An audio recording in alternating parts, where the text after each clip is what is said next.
Hello, my name is Zulfiqar Bhutta. I'm the President of the International Pediatric Association and very pleased to be able to send you this message on the occasion of the World Malaria Day.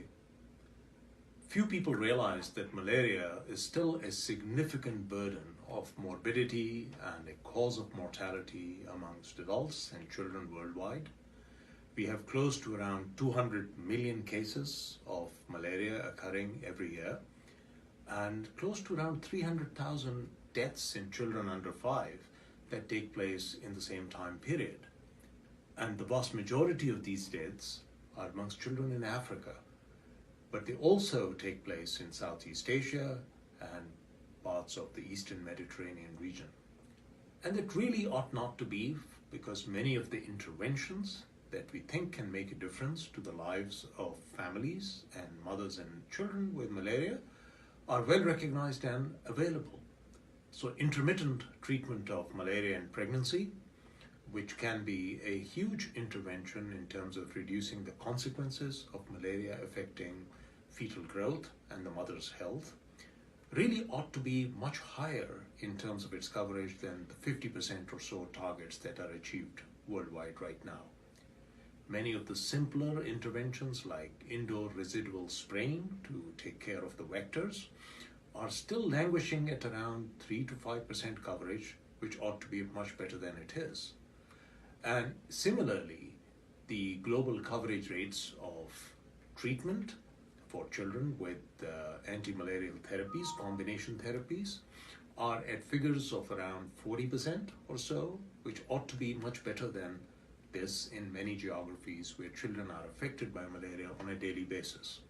We know that within the Sustainable Development Goal targets or the global targets for malaria, that we have all targeted 40% reduction in the incidence of malaria and the associated mortality of malaria by the year 2030. We also recognize that some countries, albeit a small number of countries, have targeted elimination of malaria. But none of that will be possible without us professionals, pediatricians, joining hands and working together for ensuring that we can eliminate some of the root causes of malaria in many geographies that we serve in, such as poverty, such as migrant populations, such as environmental and living conditions, and importantly, access to preventive, promotive, and therapeutic strategies for malaria. And those require funding.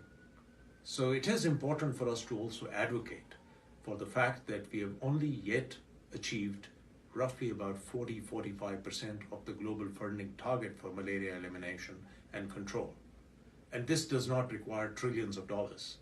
The money required is around $6 billion annually, which the global community can readily join hands together in terms of achieving, both by national contributions and contributions by the donor community to make this happen.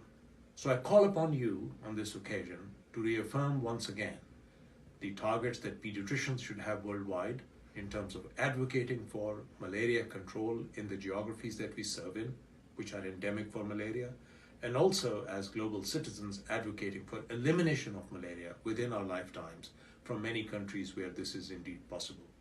Thank you very much for your attention, and may you have great success in your endeavors in whichever geographies you serve in.